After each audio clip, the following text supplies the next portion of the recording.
Welcome to Raising Daughters, the podcast that helps parents learn the best ways to support their daughters as they navigate the high levels of stress, anxiety, pressure, and uncertainty so pervasive in our culture today. Dr. Tim Jordan is a developmental and behavioral pediatrician who has specialized in counseling girls for over 30 years and sheds light on the realities of today's young women in all facets of their lives. This is your opportunity to learn how to better support your daughters, making them feel safe, secure, and truly loved in the midst of life's ups and downs. Here is your host, Dr. Tim.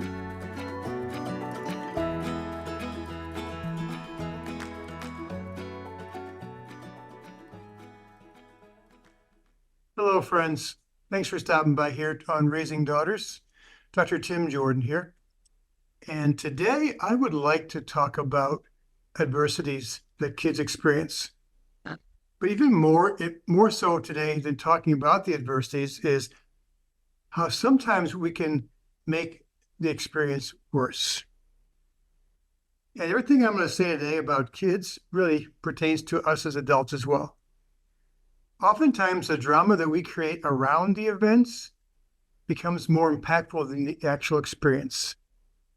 And the act of keeping secrets about things that happen to us is oftentimes more damaging than the actual experience or the adversity. There have been hundreds of studies that show that what predicts distress after adversities is not the severity of the event, but how alone somebody feels afterwards. Sharing secrets and having supportive people in your life is the most powerful predictor of being able to feel good in adulthood as you go through life after the adversity. Communication really does create community. And it's also true that the dramas that we create around our adversities can be worse than the trauma itself. There's a whole bunch of different kinds of ways that kids can experience adversity and trauma growing up. There's a good book I read this past year called The Deepest Well. I'll put the link in the show notes. They're talking about what they called ACEs, Adverse Childhood Experiences. And the woman who wrote the book was a pediatrician in California. And she was documenting all these negative effects that she was seeing in kids in her clinics. And her clinics were really disadvantaged kids from very poor backgrounds. They were failure to grow, asthma, diabetes, and all kinds of illnesses that way more so than a more typical population. And so what she did after years of research was to show that those adverse experiences that kids experienced growing up was affecting things like their long-term health, their physical health, that those seeds were sown for later on diseases like heart disease, inflammatory diseases, etc. There were 10 categories of what she called ACEs, adverse childhood experiences: emotional abuse, physical abuse, sexual abuse, physical neglect, emotional rejection or neglect, household substance abuse, i.e. mom and dad who were addicted, household mental illnesses like having a depressed mom or dad, a mom who is treated violently and there's some kind of domestic violence, divorce or parental separation, and any household criminal behaviors. Those are the biggies. But there's other factors that are less home and more community factors that also can increase the kids having more toxic stress. Community violence around them, homelessness, discrimination, living in foster care, being bullied, repeated medical procedures, life-threatening illnesses, the death of a caregiver, the loss of a caregiver to deportation or migration, teen verbal or physical violence from a romantic partner. Stressors at the household level seem to have a greater effect on health than stressors in the community. That seems to be self-explanatory, but it actually is true. There's a Kaiser study, by the way. Unless you're thinking that adverse childhood experiences are only for people who live in impoverished environments, etc., it's not true. That was one of the factors that kept her study from getting funding in the beginning. Was people said, oh, that's just the poor kids, that's the kids of color, why does that pertain to me? They did a huge study with the Kaiser Permanente. It was about 18,000 members. 60% of the people they surveyed in Kaiser had at least one adverse childhood experience growing up. 13% had 4 or more. And this is a population where 70% were Caucasian, 70% were college educated. And all of them had good health care.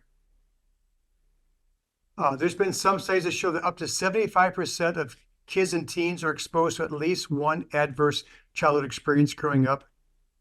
There's another study that was done about 15 years ago. It was called the Adverse Childhood Experience Study. It took 18,000 middle-class families. 2/3 of the kids reported having at least one adversity. A half the people reported 2 or more adversities. And the ones that were affecting kids over and over again, they were calling cumulative traumas. Now, I'm going to talk a little bit more today about not the really serious ones. I mean, they're all serious. I'm not going to be talking about as much about things like sexual abuse or child abuse. I'm going to talk about things that kids tend to experience a little bit more often. But I think it goes for all the traumas, all the adversities that kids can experience. Let's talk about the drama part first. The drama that we tend to create around our adversity experiences is oftentimes worse than the actual trauma itself. I mean, all the traumas, the things we experience, have their own feelings it evokes. It has costs, but we oftentimes add on to it in a big way. When I say drama, I mean things like blaming other people, holding on to anger, being a victim, complaining, spreading gossip or rumors and talking about people behind their backs in order to get attention or to get back at people, allowing yourself to get depressed, isolating yourself and being lonely. A lot of that stress that we oftentimes have around adverse experiences is self-inflicted. It's caused by not dealing with experiences and the issues and the feelings in healthy ways. We tend to stuff our feelings, and that ends up creating symptoms of overload and overwhelm.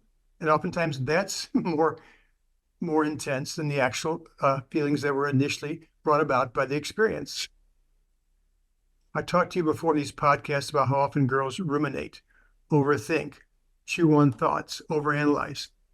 And so I think that's another thing that sometimes that's part of the drama that we can do around experiences is we ruminate. We live too much in the future and we start creating these bigger and bigger negative stories about things that almost always don't happen. We end up making an experience feel like a house on fire when in reality it was burnt toast. I teach my girls in my weekend retreats, my summer camps, and also in the office that when their anxiety flares, it's like a smoke alarm in your house. When the smoke alarm goes off, I ask the girls, do you call the fire department right away? They say, well, no. I said, what do? Well, usually they go in the kitchen and they look around and they check, and 99 times out of 100, they see a piece of burnt toast in the toaster. Somebody's frying something. Somebody left the oven door open. You take the toast out, you take the towel, and you flap it until the smoke goes away. But oftentimes the experiences that girls face, in my experience, oftentimes they're more burnt toast kind of moments, but then they ruminate them into what feels like a house on fire moment. I was talking to a girl in my counseling practice about a week ago. She's really stressed out about her grades, and she's really stressed out about getting into a good college. And so the way she ruminates is if she gets a bad grade on a test, her thoughts go like this: oh my God, I got a bad grade. Oh my God, what if it brings down my GPA? If my GPA goes down, then my overall GPA goes down. If my overall GPA goes down, I'm not going to get into a top college that I want to go to. If I don't get into a top college, then I'm not going to get a good job. If I don't get a good job, I'm not going to be able to make a lot of money, and then I'm going to be kind of a bum. I'm never going to be able to live out my dreams. All of that starts with an adverse experience, i.e. one bad grade, and they ruminate it into a house on fire. I'm going to have a crummy life. Girls do that so often in my experience. I bet you've heard that from your daughters as well. Psychologists talk about thought distortions. Let me read you off a lot of the thought distortions that we all can do sometimes that makes things bigger than they need to be. Things like all or none thinking, black or white thinking, mind reading, where somebody says something and then we read into it what we think that they mean when in reality we always don't know that. Fortune telling, same kind of thing. Assuming worst case. Catastrophizing. That's when you hear your daughters or you say things like nobody, always, never. Another thought distortion is jumping to conclusions without having the facts. Being a perfectionist and being hard on yourself when things don't go exactly right. Having unrealistic expectation. Also focusing on the negative, focusing on your flaws, forgetting about other potential outcomes, forgetting about your strengths. So I think what we do with adverse experiences, we can handle it appropriately and in a healthy way, or we can catastrophize it. We can start blaming people. Let me give you an example.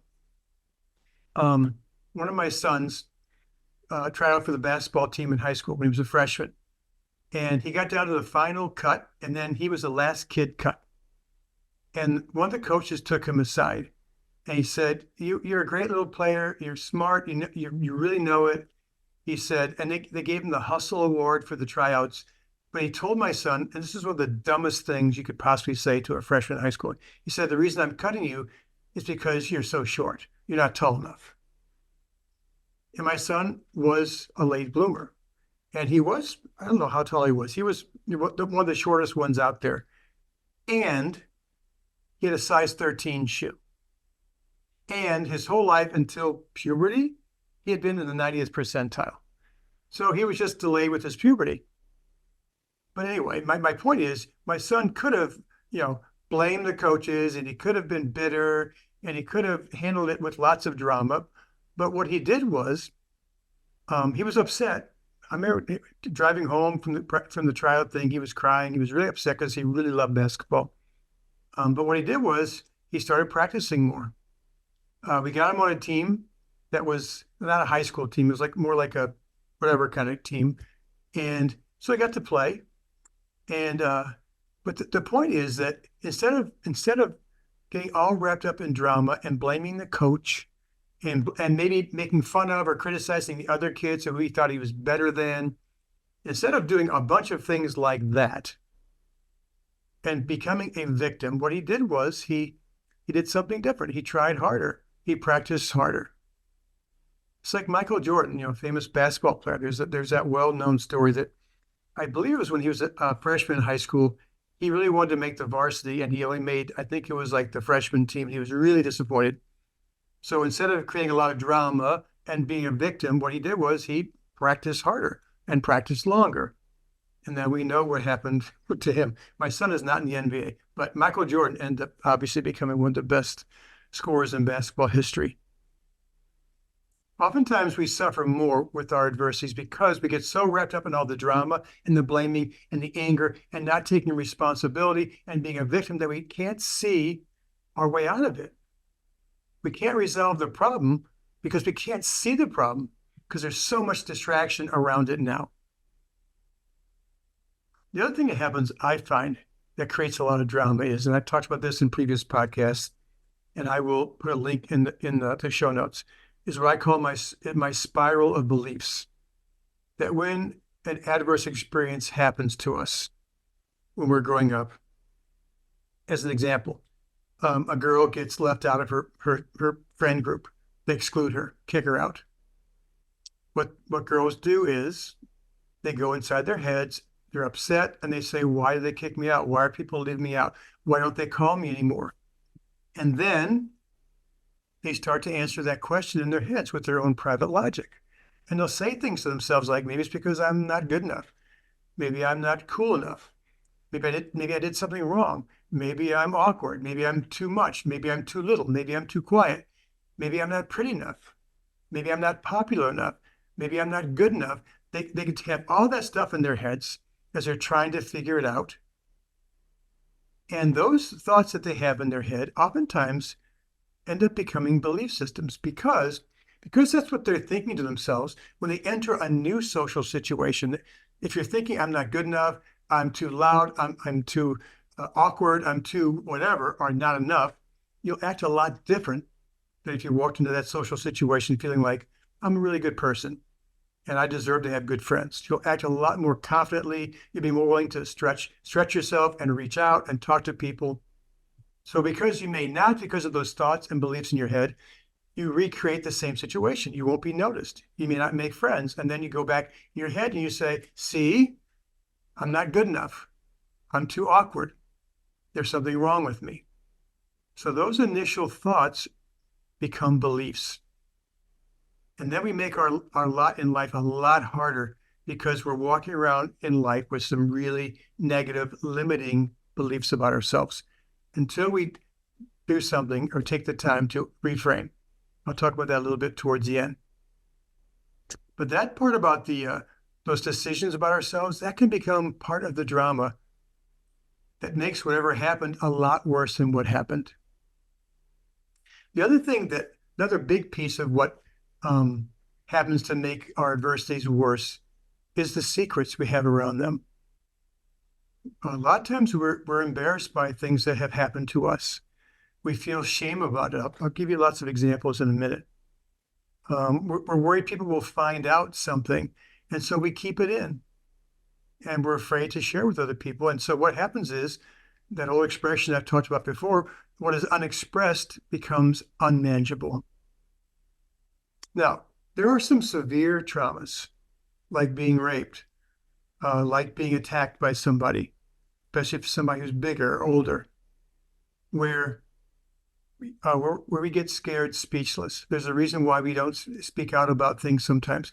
I've seen a lot of girls in my counseling practice who have had their boundaries crossed, some girls who have been raped, who've had been sexually assaulted.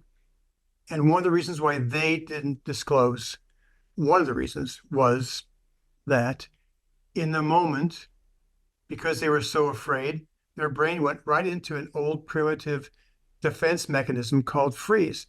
Not fight or flight, but freeze as a way of protecting themselves. Back when our brains were forming 150,000 years ago, predators were animals.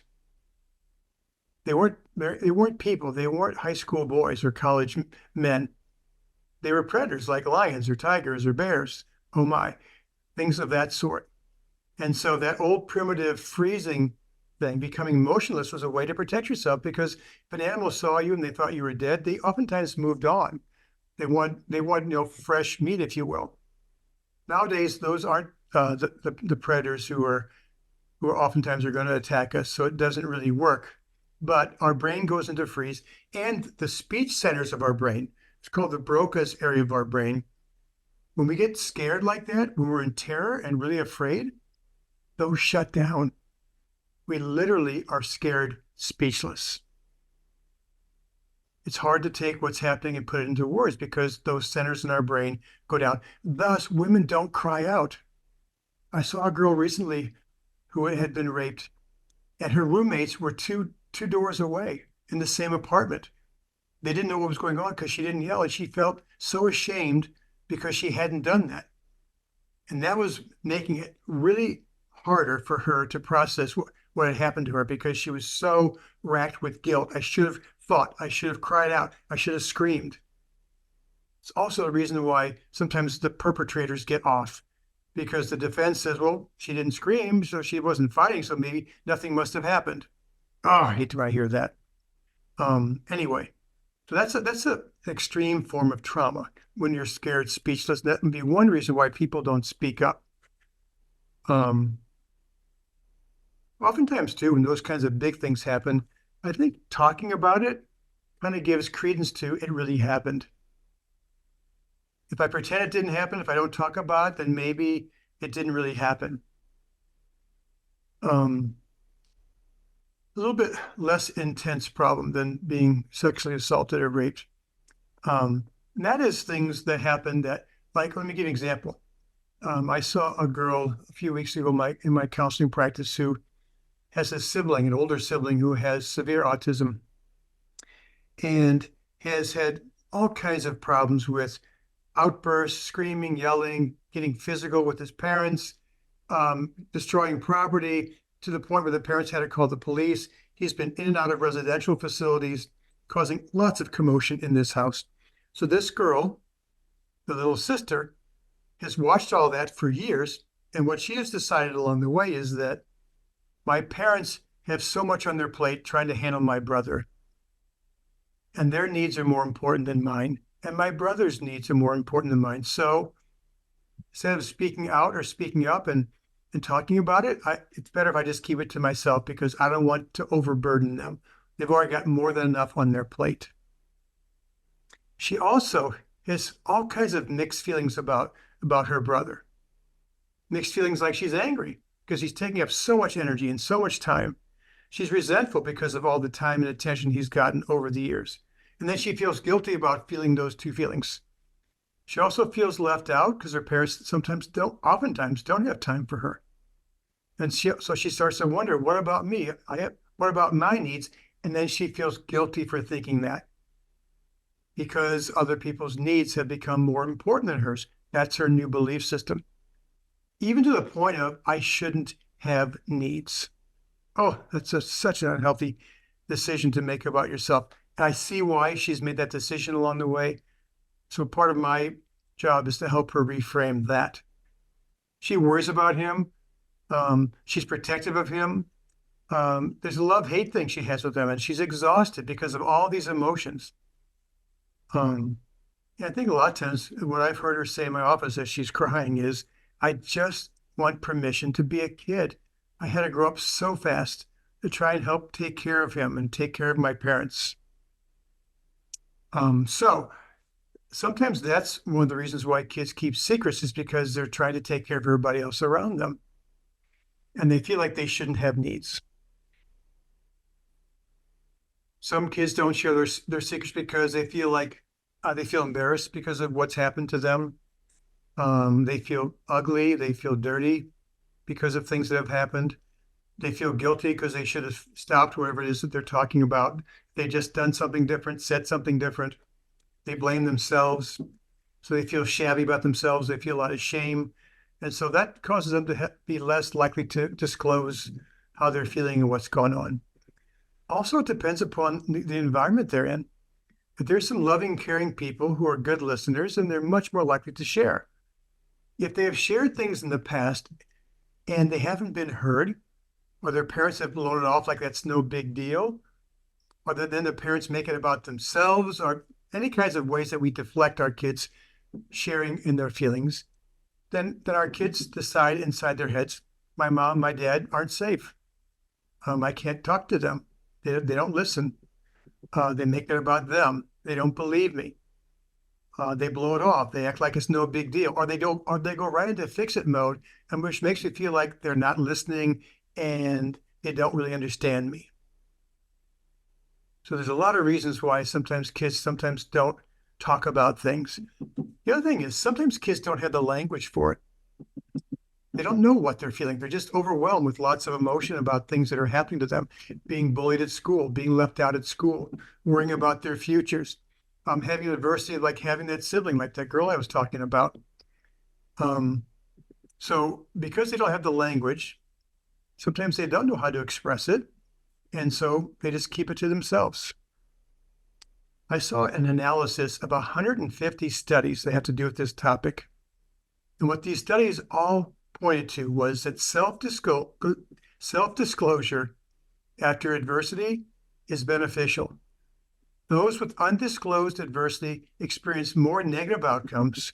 And it wasn't the type of adversity that predicted the health problems later on. It was keeping the problems to themselves. The act of keeping the secret was more damaging than what they had experienced. Putting experiences into words helps because it helps us to begin to make better sense of our thoughts and feelings. When it's just in our head sometimes, it gets distorted and then we pile on, we ruminate, but we put it out there sometimes, just like I have girls sometimes journal their thoughts and then read what they wrote. And they go, and they'll look at it and say, is that what I really think? Well, no. And then they write some more and they can kind of get clear. So if they're talking through their journal or they're talking to you or talking through a letter, they can make better sense oftentimes of their feelings and what's going on. Also, when you use words to describe what happened to you, you shift the activity in your brain from the amygdala and all the emotion to your prefrontal cortex, who can make better sense of it and who doesn't get overloaded with emotion. That's huge. Disclosing it, talking about it, shifts us out of our emotional centers into our prefrontal cortex that's much more reasonable. It's our executive center. There's an old expression, you need to name it to tame it. So you need to put things into words of your own choosing in order to make better sense of what happened to you. It's also important that every kid finds somebody that they trust, somebody they feel safe with. I'd like it to be mom and dad, but sometimes for lots of reasons, parents can't be there for their kids because they're absent, because their parents are dealing with their own problems. Their parent might be depressed. Their parents might be distracted with finances and their lives.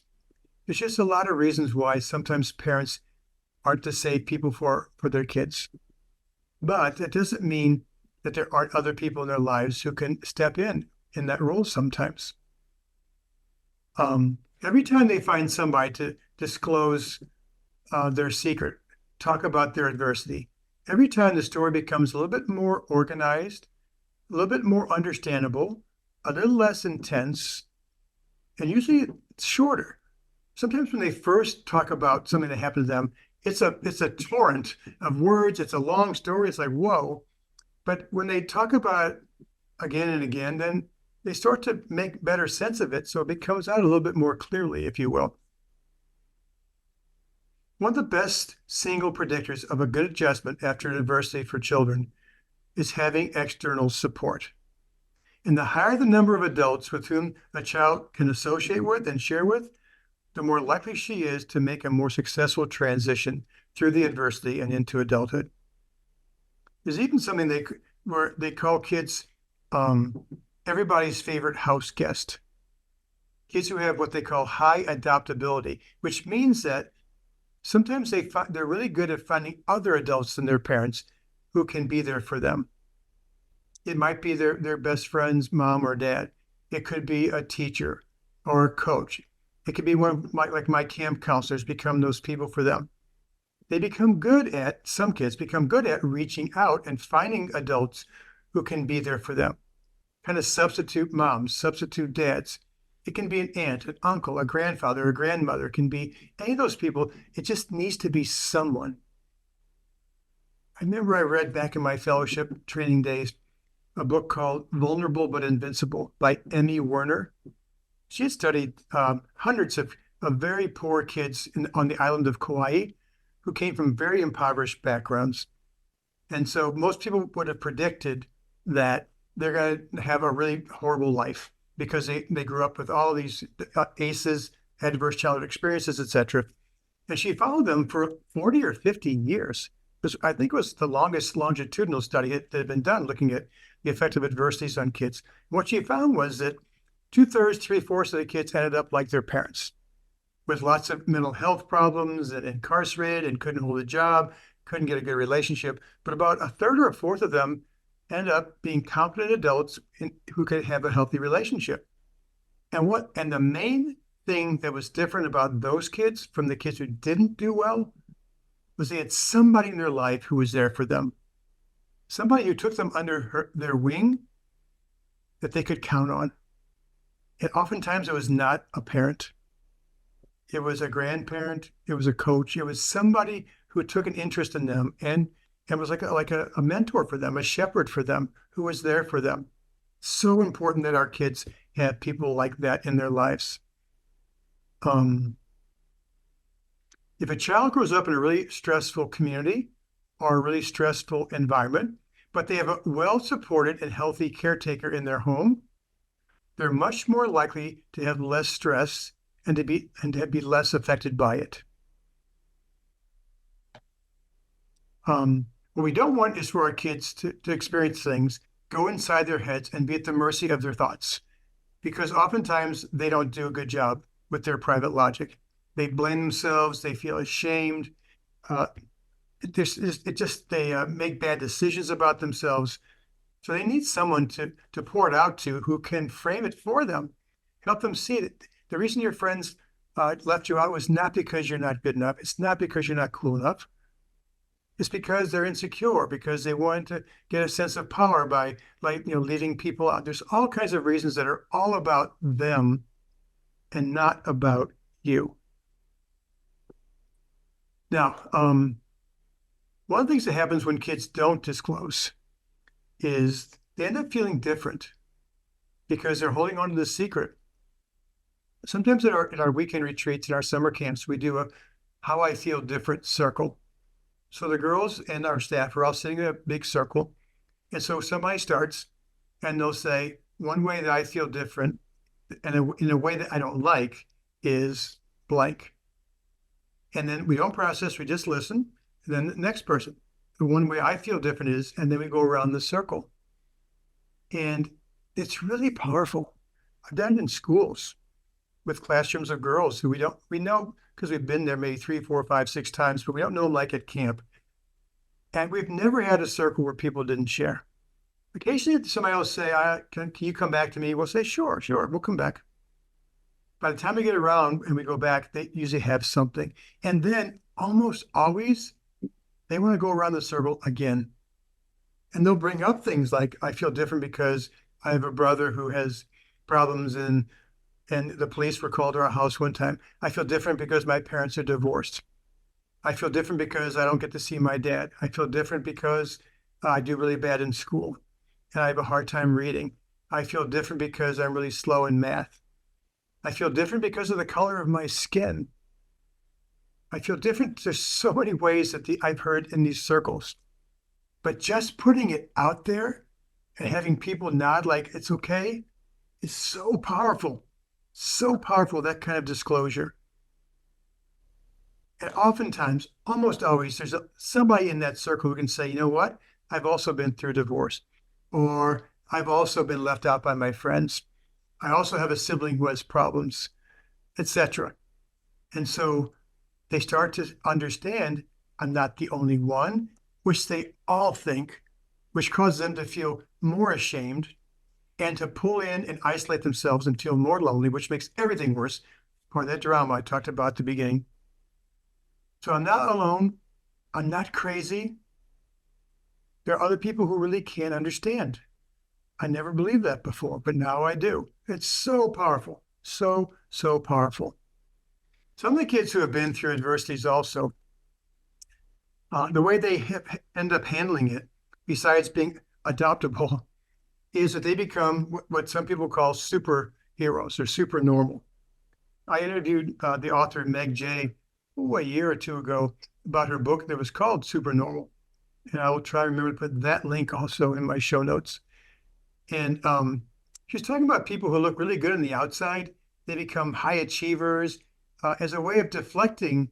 If I can show you my straight A report card and I'm the star of the football team or whatever, or star of the volleyball team, if I can do all that and I look really good on the outside, then maybe people won't look any closer to the inside. And I described that in my office time. I've said a lot of girls in my counseling practice. I can feel the angst inside them. I can feel the unrest. And they look good on the outside. And I'll tell them, can I give you some feedback about something I've noticed? And they'll say, sure. I say, are you sure? And I can be honest. They'll say, yes. And I'll say, you remind me of a lot of girls I've seen. And I describe them as like a beautiful swan swimming around a pond, swimming smoothly, gracefully, looking beautiful. But underneath the water, their feet are paddling furiously. Meaning, underneath that veneer is a lot of emotion and a lot of angst and shame and lots of feelings that they don't want other people to see.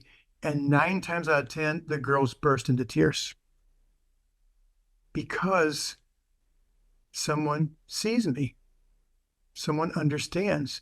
I've been trying so hard to hide by being super normal, by being a great student, by being the head of the student council, whatever it might be. And I've been so afraid to show people what's going on inside of me. And being able for somebody to see it so I can then talk about it, the pressure is relieved, like a pressure valve is released. So now somebody knows my secrets and they're not judging me. They're accepting me. It's okay.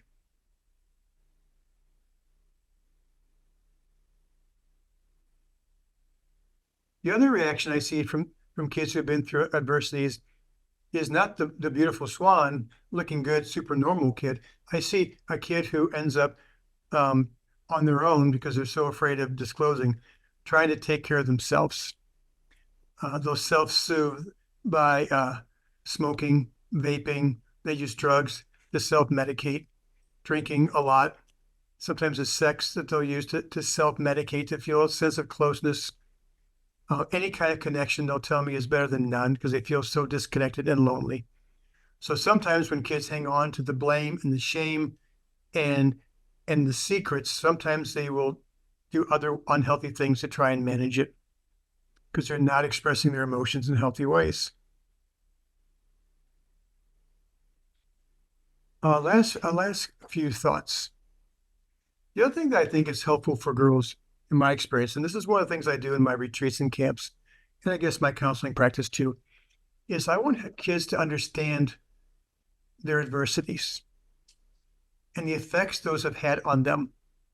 Help them become aware of like that spiral of beliefs.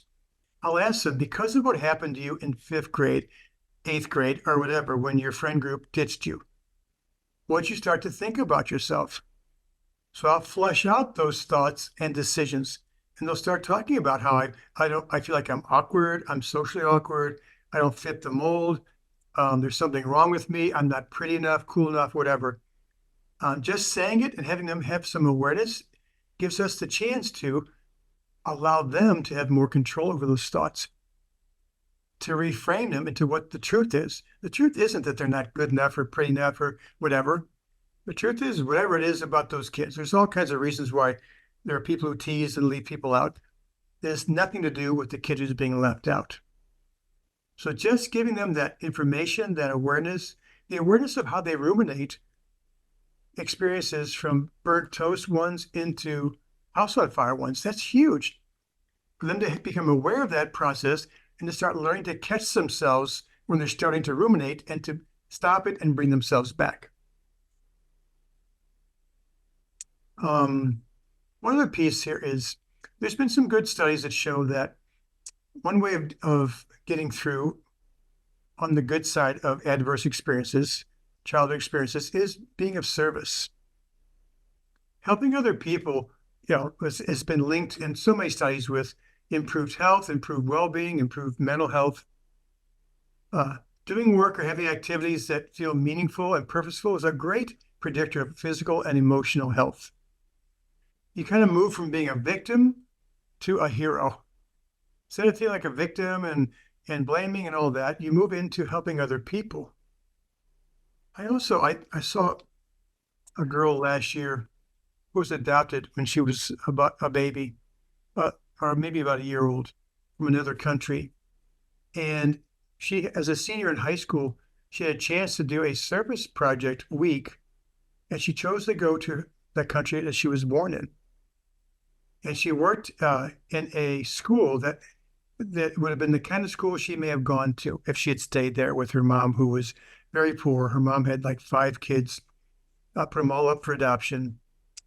So this school had lots of kids who came from very poor families, had lots of ACEs, lots of adverse childhood experiences. So she got to work for a week with those kids. And as she talked about it, she couldn't stop crying because she said those kids touched her heart so deeply. She felt such a connection with them. And because it reminded her of what she could have, what kind of life she could have had. So being of service and being there and helping kids who are going through what she had gone through or might have gone through was so healing for her, so healing. Being of service in any way is a great tool to help kids to manage their feelings that come from adversities. Let me end with some quotes and a couple of suggestions. Bessel van der Kolk, what a name. Her quote is, "Healing from trauma is as much about remembering how we survived as it is about what is broken." remembering not only how you survived, but who helped you survive. Focusing on the positives, focusing on and being grateful for those people can take you out of feelings of negativity and depression stuff into feelings of gratitude. I saw someplace that a woman who had interviewed Maya Angelou, the poet, Maya Angelou told her to write this sentence on a notepad and to never forget it. And the sentence that Maya Angelou told her to write was, "Every storm runs out of rain." I teach girls about the concept of self-compassion. Self-compassion is how you talk to yourself, how you treat yourself. So one of the things you can do, instead of beating yourself up about an adverse childhood experience or blaming yourself or feeling ashamed of yourself, instead is to say, if somebody who loves me and cares about me and knows me, if they were in my head right now, what would they be saying about this? And it's always a kind thing. It's a more truthful thing. The other thing that they can say to themselves as part of self-compassion is to remind themselves that I'm not the first person who's gone through this adversity. Hundreds and thousands and millions of people around the world over the centuries have gotten through divorces, have gotten through experiences. So if they can go through a breakup with their boyfriend, if they can get through a bullying experience and come out on the other end, then maybe I can too. So you can kind of connect with that universal experience of it can get better, you can get through this. That can be a really powerful tool for kids. I also want kids, I mentioned before, there's a quote that says, "Life is thickly sown with thorns, and know no other remedy than to pass quickly through them. The longer we dwell on our misfortunes, the greater is their power to harm us." That's a quote by the philosopher Voltaire. We're not in charge of what happens to us sometimes, oftentimes. We're definitely in charge of what feelings come out of it for us and how we react to it, and how much drama we create around it, and how much we ruminate it into a negative thing or a house on fire thing. I tell kids all the time, focus on what you have control over. You're in charge of what you make of it. There's a woman Amy Cuddy, who said, "The way you tell your story to yourself matters." Somebody else said one time, I don't know whose quote this is, "Nobody needs to be a victim of their own biography." Carl Jung, the famous therapist, said, "I am not what has happened to me. I am what I choose to become." So focusing on what they have control over, which is, what are you going to make of this? What are you going to decide about yourself, about other people, about trust, about life, about relationships? That part you're in charge of. Two more quick quotes. Ships don't sink because of the water surrounding them. They sink because of the water that gets into them. Unexpressed feelings become unmanageable. Negative thoughts can build up, and that's what can tend to sink us after a challenging experience. The challenging experience carries its own cost, its own emotions. It does, and we have to work through those. But we can add a lot more onto that makes it unbearable, unmanageable. That can really bring us down into depression and anxiety, and into lots of life misfortune if we don't take care of it. Ships don't sink because of the water surrounding them. They sink because of the water that gets into them. So we can take charge of what gets into us and what we make of it. Last quote, and I'll end. Actually, two last quotes. First one is by Steve Maraboli. "I love that this morning's sunrise does not define itself by last night's sunset." We don't have to let our past childhood experiences define us in the present moment and in the future. Nikayla Homer gave us this last quote I'm going to give. "May you never forget that when it was hard and you were overwhelmed and you felt afraid and you walked alone and felt invisible and didn't have the answers and you couldn't see the way and you wanted to give up, remember that you kept going." I also want girls to focus on that. the lessons they learned from their adversities, how they got through, what kind of strengths did they learn about themselves that has allowed them to kind of pull through and move on. Those are really important for them to focus on, as opposed to the drama and the blame and all the other stuff.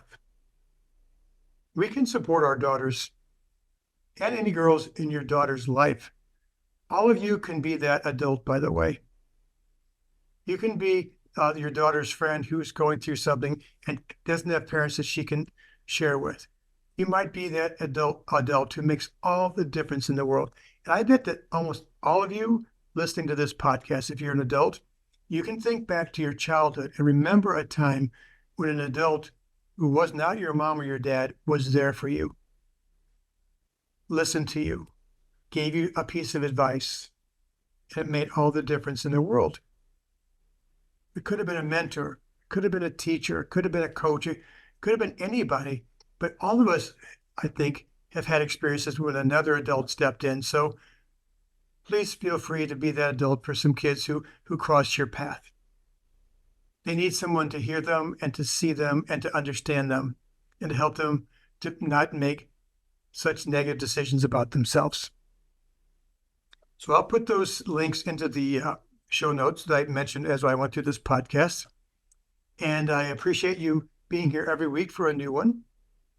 Share these with your friends. I love when you do that. And I will be back in a week with a brand new podcast. Thank you so much, as always, for stopping by.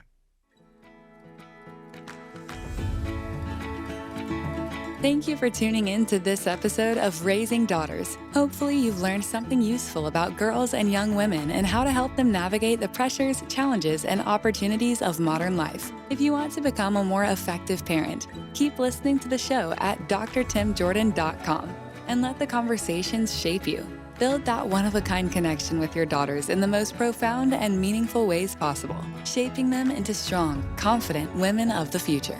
That's all for now. See you next week for another episode of Raising Daughters.